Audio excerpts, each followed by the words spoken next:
Hello viewers, digital বাটা YouTube চ্যানেলে আপনাদের সকলকে স্বাগত জানাই। বরাবরের মতোই আমাদের যে শেয়ার বাজার নিয়ে বিভিন্ন পোস্ট রয়েছে, সে ধরনেরই আজকেরও একটা পোস্ট নিয়ে আমরা হাজির হয়েছি আপনাদের সঙ্গে। চলুন হয়তো দেরি না করে মূল বিষয়ে প্রবেশ করি। আজকের যে বিষয় আপনাদের সঙ্গে ভাগ করে নেব সেটা হচ্ছে বিনিয়োগের বিকল্প কী কী রয়েছে, কিংবা বিনিয়োগের সেরা ছয় বিকল্প নিয়ে আজকে আমরা এই ভিডিওতে আলোচনা করব। সেই জন্য বন্ধুরা, ভিডিওটা শেষ পর্যন্ত অবশ্যই দেখতে থাকুন। আর কিছু না হলেও কিছু না কিছু নতুন কিছু জানবেনই। আর যাতে টাকা না হারায়, টাকা যাতে আপনার রক্ত জল করা টাকা যেটা অর্জন করেছেন, যেটা আপনি বিনিয়োগ করতে চান, সেই টাকাটা যেন আপনি ঠিকঠাকভাবে প্রোটেক্ট করতে পারেন, সেই বিষয়ে কিন্তু এখানে ভরপুর ভরপুর কিছু বিকল্প ধারণা রয়েছে, সেগুলো আপনারা আপনাদের জীবনে কাজে লাগাতে পারেন। চলুন, আমাদের মূল লক্ষ্য কী? আমাদের মূল লক্ষ্য হচ্ছে আমাদের ভবিষ্যৎকে সুন্দর করা, ভবিষ্যতের আর্থিক লক্ষ্য পূরণ এবং ভবিষ্যৎকে আরও সুরক্ষিত নিরাপদ করার জন্যই তো আমরা বিনিয়োগটা করি, তাই না? আর বিনিয়োগের জন্য বিভিন্ন মাধ্যমের কথা কিন্তু আমরা এতদিন জেনে এসেছি। তাই নিজের জন্য বিনিয়োগের কোন বিকল্পটা ভালো, সেই বিষয়টা সবার আগে বুঝে নিতে হবে। এর জন্য নিজের প্রয়োজনীয়তা এবং রিস্ক ম্যানেজমেন্ট নিয়ে প্রথমে কিন্তু আপনি একটু পরীক্ষা নিরীক্ষা করতে পারেন। তাই বিনিয়োগকে আমরা দুটো ভাগে ভাগ করবো। একটা হচ্ছে ডাইরেক্ট, একটা হচ্ছে ইনডাইরেক্ট, কিংবা বাংলাতে যদি বলি একটা হচ্ছে প্রত্যক্ষ, একটা হচ্ছে পরোক্ষ। প্রত্যক্ষ বিনিয়োগের ক্ষেত্রে মার্কেট এবং অর্থনৈতিক ধারার বিষয় পর্যালোচনা করে গতিশীলভাবে সম্পদ পরিবর্তন করা যেতে পারে। এই যে শেয়ার মার্কেট রয়েছে, এটা হচ্ছে প্রত্যক্ষ বিনিয়োগ কিংবা ডাইরেক্ট ইনভেস্টমেন্টের মধ্যে আসে। আর এর মজা কি জানেন তো? সবথেকে বড় কথা হলো, প্রত্যক্ষ বিনিয়োগের ক্ষেত্রে আপনার আপনার সিদ্ধান্তই আপনি যা কিছু করবেন সব কিছু কিন্তু আপনি নিজে থেকে সিদ্ধান্ত নেবেন। আর আরও একটা বিষয়, আপনার হাতে কিন্তু অনেকটা সময় থাকতে হবে, আর পাশাপাশি থাকতে হবে আপনার বিনিয়োগ সংক্রান্ত জ্ঞানও। আর প্রত্যক্ষ বিনিয়োগের সবথেকে ভালো উদাহরণ হলো ইকুইটি ফান্ড। আবার অন্যদিকে যদি বলি, পরোক্ষ বিনিয়োগের ক্ষেত্রেও বিনিয়োগকারীকে সরাসরি বা প্রত্যক্ষভাবে যুক্ত থাকতে হয় না। কোনো কিছু কিনে টাকা বিনিয়োগ করতে হয়, সেই টাকাকে একটা নির্দিষ্ট সময়কাল ধরে সেখানে রেখে দিতে হয়।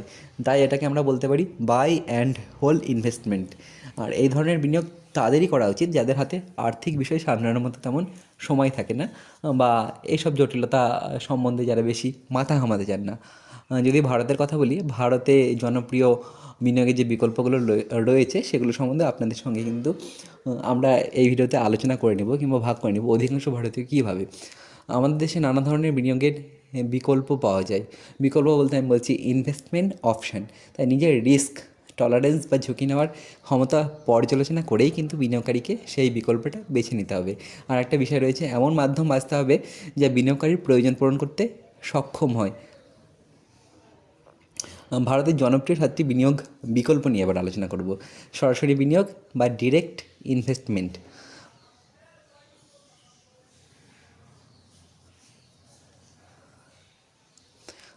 ডিরেক্ট ইনভেস্টমেন্টের মধ্যে আসে হচ্ছে স্টক মার্কেটে ইনভেস্টমেন্ট, কিংবা এটাকে আমরা বলতে পারি স্টক ইনভেস্টিংও। একটি ফার্মে স্টক কিনে রাখা মানেই বিনিয়োগকারী সেই ব্যবসার অংশ হয়ে যাবেন। আর সেই সঙ্গে বিনিয়োগকারীর হাতে পর্যাপ্ত সময় থাকতে হবে।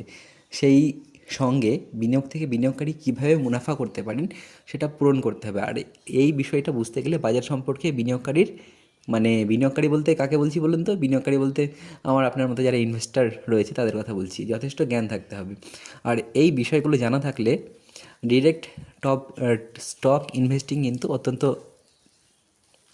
জানা না থাকলে ঝুঁকিপূর্ণ হয়ে যেতে পারে। যদি ঝুঁকি না নিতে চান, তাহলে স্টক মার্কেটে সরাসরি কিংবা ডিরেক্ট ইনভেস্ট করবেন না। যদি কোনো বিনিয়োগকারীর কাছে ডিম্যাট প্রোফাইল এবং KYC ভেরিফিকেশান থাকে, তাহলে তিনি পাবলিক ট্রেড কোম্পানিগুলি থেকে স্টক এক্সচেঞ্জের মাধ্যমে স্টক কিনতে পারবেন। দীর্ঘ সময়ের জন্য সবথেকে ভালো বিনিয়োগের বিকল্প হলো স্টক। ইকুইটির ওপর প্রধান অর্থনৈতিক এবং বাণিজ্যিক প্রভাবের কারণে কিন্তু এই যে বাজারের ওঠানামাটা আপনার সম্পদকে নিয়ন্ত্রণ করবে। ধরুন, বৈশ্বিক বাজার যদি প্রতিকূল হয়, তাহলে কিন্তু আপনার যে পোর্টফোলিও রয়েছে সেটা নেগেটিভ রিটার্ন দিবে। আর সব কিছু ঠিকঠাক থাকলে এবং আপনি যদি ভালো স্টক সিলেক্ট করেন, সিলেকশন যদি ভালো হয়, তাহলে দীর্ঘমেয়াদে লাভ হবেই হবে। আর আপনাদের আমি আগেও বলেছি, আজকে আবারও একবার বলি, এই যে স্টক মার্কেট রয়েছে এটা কিন্তু কিছুটা উঠবে দিয়ে আবার পড়বে, মানে পড়বে বলতে কারেকশান হবে, দিয়ে আবার উঠবে, মানে কিছুটা উঠবে পড়বে, কিছুটা উঠবে পড়বে, এরকমভাবে শেষ পর্যন্ত কিন্তু ওঠে। এরপরে রয়েছে, এটা হচ্ছে স্টক মার্কেট নিয়ে ডিরেক্ট ইনভেস্টমেন্ট প্ল্যান নিয়ে বললাম। এরপরে রয়েছে মিউচুয়াল ফান্ড। অধিকাংশ বিনিয়োগকারীর পছন্দের তালিকায় স্থান করে নিয়েছে মিউচুয়াল ফান্ড। ধরা যাক বিভিন্ন প্রতিষ্ঠান এবং ব্যক্তি অংশগ্রহণকারীর বিনিয়োগের মূল লক্ষ্য একই রকম, আর মিউচুয়াল ফান্ড সেই সব বিনিয়োগকারীর বিনিয়োগকে একত্রিত করে থাকে। এক্ষেত্রে একজন পেশাদার ফিনান্সিয়াল ম্যানেজার থাকে, প্রশিক্ষী ভাষায় যাদের আমরা ফান্ড ম্যানেজার বলি। ফিনান্সিয়াল ম্যানেজার না বুঝতে পারলেও ফান্ড ম্যানেজার কিন্তু আপনারা জানেন এবং বুঝবেনও। তারা সাধারণত একত্রিত ওই ফান্ডের তদারকি করেন। মানে ধরুন একজন ফান্ড ম্যানেজার রয়েছে, 10 জন কিংবা 100 জনের কাছ থেকে 1000 টাকা করে তোলা হলো। সেই টাকাটা একজন ফান্ড ম্যানেজার নিজের দায়িত্বে পর্যালোচনা করে নির্দিষ্ট একটা পোর্টফোলিওতে বিনিয়োগ করে। সেই সঙ্গে বিভিন্ন সিকিউরিটিজ এবং অন্যান্য সম্পদে বিনিয়োগ করেন, যাতে বিনিয়োগকারীর সর্বোচ্চ রিটার্ন পেতে পারে। মিউচুয়াল ফান্ডের কিন্তু অনেকগুলো ক্যাটাগরি রয়েছে, যেমন ডেট রয়েছে, হাইব্রিড রয়েছে, বন্ড রয়েছে। কাগজপত্রে থাকে ডেট মিউচুয়াল ফান্ড, আর ইকুইটি ফান্ডের ক্ষেত্রে শেয়ার বাজারে সম্পর্কিত কোনো স্টক কিংবা ইনস্ট্রুমেন্টেই বিনিয়োগ করা হয়। ইকুইটিজ এবং ডেট ইনস্ট্রুমেন্ট উভয়কেই তাদের টাকা দেয় হাইব্রিড ফান্ড। মিউচুয়াল ফান্ড হলো ইউনিভার্সাল ফিনান্সিয়াল প্রোডাক্ট, যা বিনিয়োগকারী নিজের সময় সুবিধা মতো শুরু অথবা শেষ করতে পারেন। যে কোনো বিনিয়োগকারী জয়েন্টে বিনিয়োগ করার কথা ভাবতেই পারেন। মিউচুয়াল ফান্ডে বিনিয়োগ করতে হলে বিনিয়োগকারীকে শুধু টাকা দিয়ে দিতে হবে, বাকি পোর্টফোলিও কনস্ট্রাকশনের দায়িত্ব থাকবে ফান্ড ম্যানেজারের ওপর।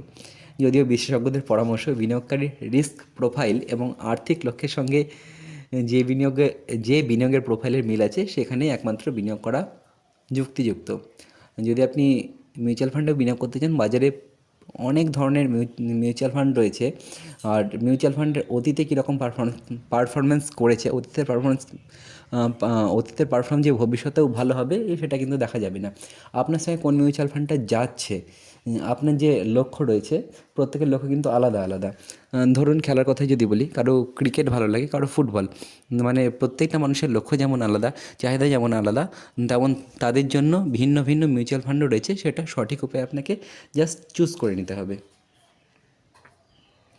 আর একটা রয়েছে গতানুগতিক উপায়, সেটা হচ্ছে ফিক্সড ডিপোজিট। আপনি যদি মিউচুয়াল ফান্ড থেকে দূরে থাকতে চান, স্টক মার্কেট থেকে দূরে থাকতে চান, আপনি কিন্তু আপনার যে অ্যামাউন্ট রয়েছে সেটাকে ফিক্সড ডিপোজিট করতে পারেন। এখানে চলুন আরও বিশদে বিষয়টা জেনে নিই। ফার্স্টে আপনাকে ব্যাংকে যেতে হবে, কিংবা অন্যান্য ফিনান্সিয়াল কোম্পানিগুলো কিন্তু ফিক্সড ডিপোজিটে বিনিয়োগ করার বিকল্প প্রদান করে থাকে, যার ফলে গ্রাহকরা বড় অঙ্কের অর্থ জমা রাখতে পারেন একটা নির্দিষ্ট মেয়াদের জন্য, আর সেখান থেকে সুদের অঙ্ক লাভ করতে পারেন। ফিক্সড ডিপোজিট বা এফডি কিন্তু মিউচুয়াল ফান্ড বা ইকুইটির মতো নয়। এটা মূলধনকে নিরাপদ এবং সুরক্ষিত রাখে, সেই সঙ্গে নিশ্চিত রূপে রিটার্ন পেতে পারেন গ্রাহক, যদিও সেই রিটার্ন কিন্তু একই থাকে, অর্থাৎ কমেও না অথবা বাড়েও না, মানে আগে থেকেই নির্ধারিত থাকে নির্দিষ্ট সময় পেরিয়ে যাওয়ার পর আপনি কতটা রিটার্ন পাবেন।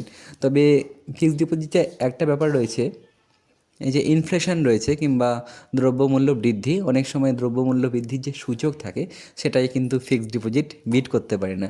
যদি সেই তুলনায় ধরুন 1,00,000 টাকা আজকে আপনার আছে, 1,00,000 টাকায় আজকে আপনি হয়তো 10,000 ইট কিনতে পারছেন, কিন্তু 1,00,000 টাকায় সামনের বছর আপনি 10,000 ইট কিনতে পারবেন না। হয়তো আপনাকে 1,10,000 টাকা লাগছে কিংবা 1,05,000 টাকা লাগছে। যদি এরকমভাবে ভাবেন, তাহলে আপনার যে টাকার ভ্যালুয়েশন আছে সেটা কমে যাচ্ছে। এটা মাথায় রেখেও কিন্তু অনেকে বিনিয়োগ করেন। যারা রিস্ক নিতে চান না তাদের জন্য সেরা উপায় হচ্ছে ফিক্সড ডিপোজিট। কনসিস্টেন্ট ডিপোজিট আর এক ধরনের ফিক্সড ডিপোজিট বিনিয়োগের অন্যতম মাধ্যম হলো রেকারিং ডিপোজিট বা আরডি। আর রেকারিং ডিপোজিট অনেকে জানে না, কিন্তু আরডি নামটা অনেকেই শুনেছে। এর মাধ্যমে বিনিয়োগকারী প্রতি মাসে একটি নির্দিষ্ট পরিমাণ অর্থ জমা করতে পারেন পূর্ব নির্ধারিত মেয়াদের জন্য, আর তাতে একটা স্থায়ী হারে সুদ পান তিনি। ব্যাংক এবং পোস্ট অফিসে রেকারিং ডিপোজিটের সুবিধা পাওয়া যায়। যে সেক্টর এই সুবিধা দিচ্ছে তারাই সুদের হার নির্ধারণ করে। প্রতি মাসে বিনিয়োগকারী অল্প পরিমাণ টাকা জমা করেও রেকারিং ডিপোজিটের সুবিধা গ্রহণ করতে পারেন। রেকারিংও সুরক্ষিত এবং নিরাপদ রাখে বিনিয়োগকারীর আমানতকে, আর সেই সঙ্গে নিশ্চিতরূপে রিটার্ন পেয়ে যান তারা।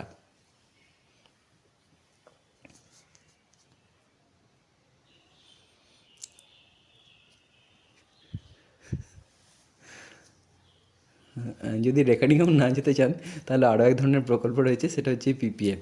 পিপিএফ হচ্ছে দীর্ঘমেয়াদী কর সাশ্রয়ী বিনিয়োগের একটা মাধ্যম। আর পিপিএফের ক্ষেত্রে লক ইন পিরিয়ড হলো 15 বছর। এই সুবিধা প্রদান করছে ভারত সরকার। ফলে সেখান থেকে ত্রৈমাসিক ভিত্তিতে পিপিএফের সুদের হার নির্ধারণ করা হয়। 15 বছরের মেয়াদ পূর্ণ হলে বিনিয়োগকারী গচ্ছিত টাকা তুলে নিতে পারে, যা সম্পূর্ণ করমুক্ত। শুধু তাই নয়, পিপিএফের ক্ষেত্রে টাকা আংশিকভাবেও তোলা যায়। এছাড়া ঋণও নিতে পারেন বিনিয়োগকারী। যদি নির্দিষ্ট কোনো পরিস্থিতির উদ্রেক হয়, তবে বিনিয়োগকারী মেয়াদের আগে টাকা তুলে নিতে পারেন। আর 15 বছরের মেয়াদ সম্পূর্ণ হয়ে গেলেও বিনিয়োগকারী সেই টাকা ওই সময় তুলে নিতে না চাইলে তিনি অতিরিক্ত 5 বছর সময় বাড়াতে পারেন। এরপরে রয়েছে এমপ্লয়ি পেনশন প্ল্যান। অবসরকালীন জীবনের কথা মাথায় রেখে তৈরি করা হয়েছে কিন্তু এই প্রকল্পটা। এমপ্লয়ি পেনশন প্ল্যান বা ইপিএফের ক্ষেত্রে বেতনভোগী মানুষজন 1961 সালের আয়কর আইনের 80 ধারার অধীনে ট্যাক্সে ছাড় পেয়ে থাকে। কোনো বেতনভোগী কর্মচারীর মাসিক বেতন থেকে ইপিএফের জন্য টাকা কাটা হয়, আর যে পরিমাণ টাকা কাটা হচ্ছে সেই পরিমাণ টাকা বিনিয়োগকারী সংস্থাও ইপিএফে প্রদান করে। যদি ধরুন কোনো ব্যক্তির ইপিএফ বাবদ মাসিক মাইনে থেকে 1005 কাটা হচ্ছে, তাহলে কিন্তু যে বিনিয়োগকারী সংস্থা রয়েছে সেও কিন্তু ওই সেম পরিমাণ অ্যামাউন্ট আপনার ইনভেস্ট করবে ইপিএফে। মেয়াদ পূর্ণ হওয়ার পর ইপিএফ থেকে যে টাকা পাওয়া যায় তা সম্পূর্ণরূপে ট্যাক্স ফ্রি। প্রতি ত্রৈমাসিকে ভারত সরকার ইপিএফের হার নির্ধারণ করে। এরপরে রয়েছে ন্যাশনাল রিটায়ারমেন্ট সিস্টেম বা এনপিএস। ন্যাশনাল পেনশন সিস্টেম বা এনপিএস বিনিয়োগের দারুণ একটি বিকল্প। যারা এই স্কিমে বিনিয়োগ করবেন তারা অবসর নেওয়ার আগে পর্যন্ত টাকা তুলতে পারবেন না। আর এই স্কিমের রিটার্ন আসবে পিপিএফ এবং ইপিএফের তুলনায় অনেকটাই বেশি। তবে মেয়াদ পূরণের পর এনপিএস থেকে প্রাপ্ত অর্থ কিন্তু ট্যাক্স ফ্রি নয়। আর এর ফলে বিনিয়োগকারী নিয়মিত পেনশন পাবেন। চলুন, মোটামুটি যত রকমভাবে আপনি আপনার টাকাকে বাড়াতে পারেন কিংবা ঘাটাতে পারেন সেগুলো নিয়ে এই ভিডিও আপনাদের সঙ্গে আলোচনা করলাম। ভিডিওটি ভালো লাগলে লাইক করতে, সাবস্ক্রাইব করতে, পাশে থাকা বেল আইকন প্রেস করতে ভুলবেন না।